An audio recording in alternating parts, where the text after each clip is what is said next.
This story is not about the collapse of money. It's about the power of debt. 1923, Germany.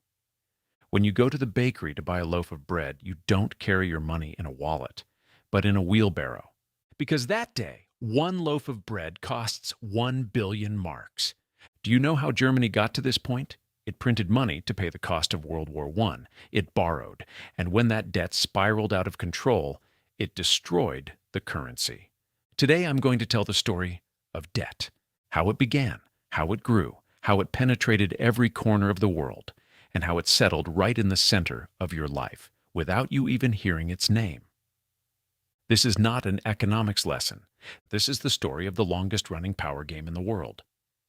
3000 BC Mesopotamia, the fertile lands between the Tigris and Euphrates.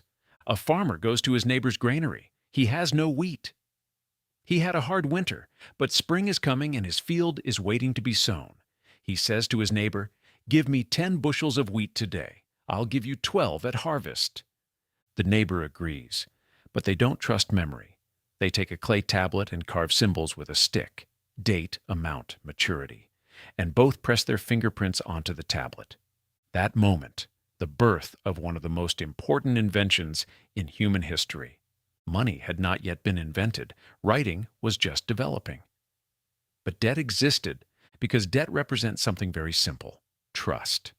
I give you something today, you promise to return it tomorrow. And on that promise, trade, production, and life revolve. But that promise has a cost. For those 10 bushels, 12 bushels. That's interest.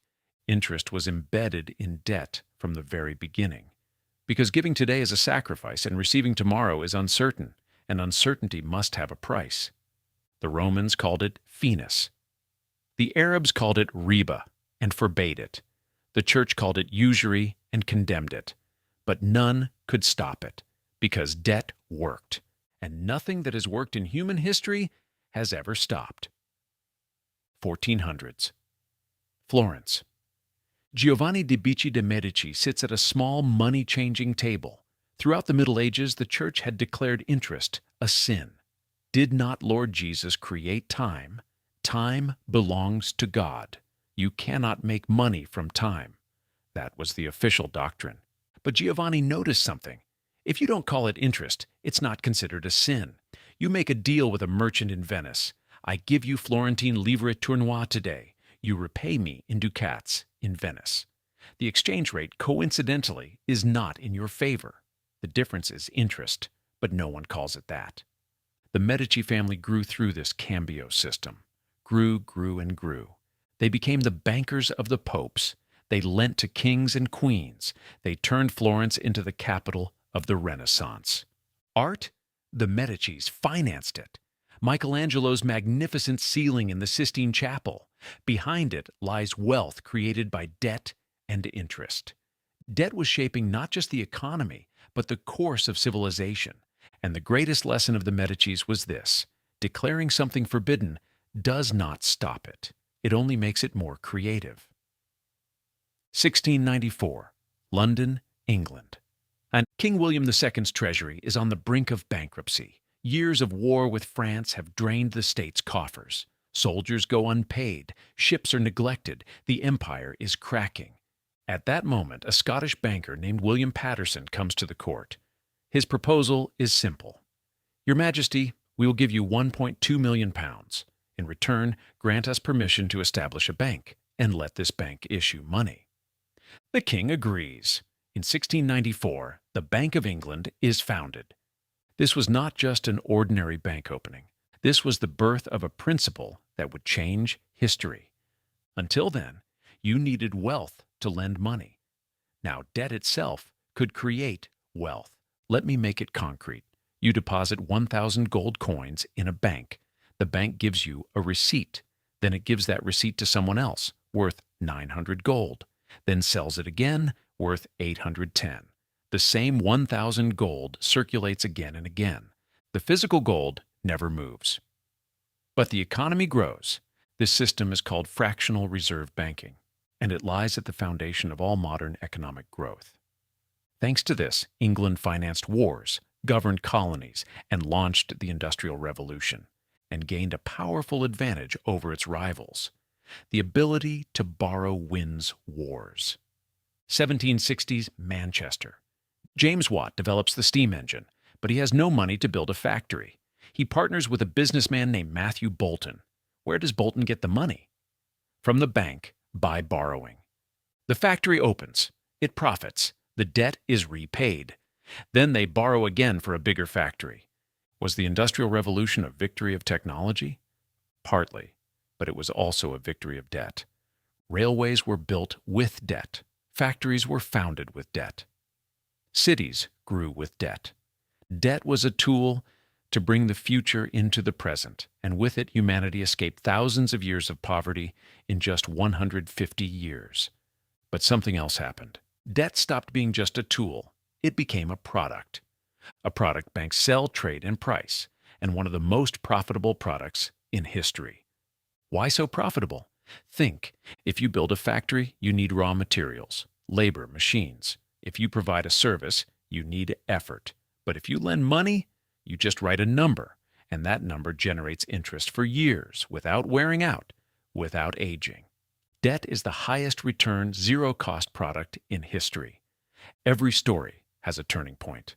In the story of debt, that moment came on August 15, 1971.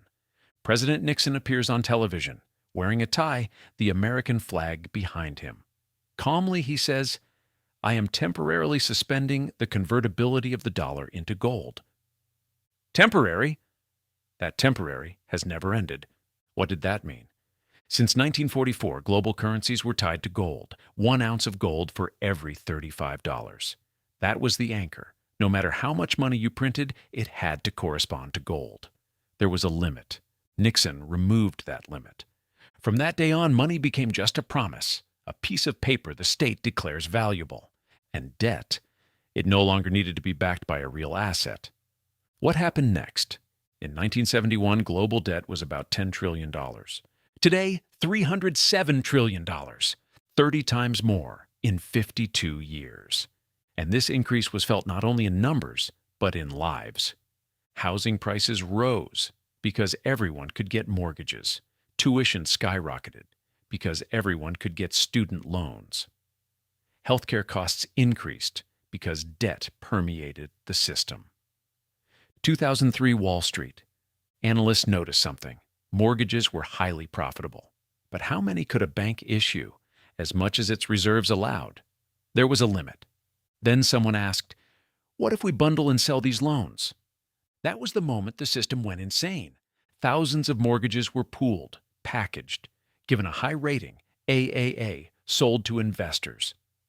The bank got cash and issued more loans. Then those packages were repackaged and repackaged again. No one knew what was inside anymore. But everyone was making money. And when money is being made, no one asks questions. By 2005 to 2006, banks were giving mortgages to almost anyone. People with no income, no job, no assets, ninja loans, no income, no job, no assets. Because it didn't matter. They issued the loan, packaged it, and sold the risk. By late 2007, the dominoes began to fall. Housing prices dropped, loans couldn't be repaid. Packages lost value, and the institutions insuring them collapsed. In 2008, the world lost $29 trillion in wealth. Millions lost homes, jobs, and retirement savings. Many of the companies that caused the crisis were bailed out by governments with taxpayer money. Too big to fail. Think about that phrase. A system so large that you cannot let it collapse, because if it does, everything collapses. That means debt is no longer a tool. It has become life itself. Now leave history for a moment and look at yourself. When did you enter this system? Maybe when you bought a phone.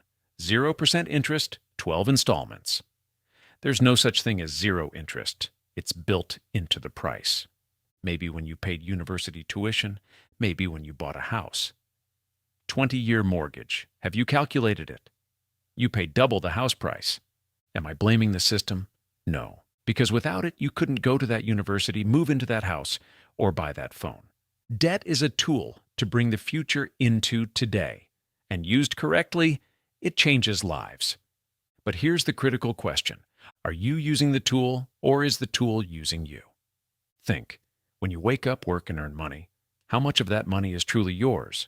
Rent or mortgage, car loan, credit card debt, phone installments. After all that is paid, what remains is yours.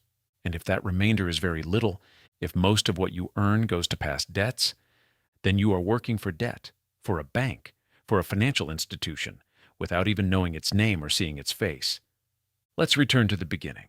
When that Sumerian farmer borrowed wheat, he created something, trust, and on that trust, an agreement, and on that agreement, an economy.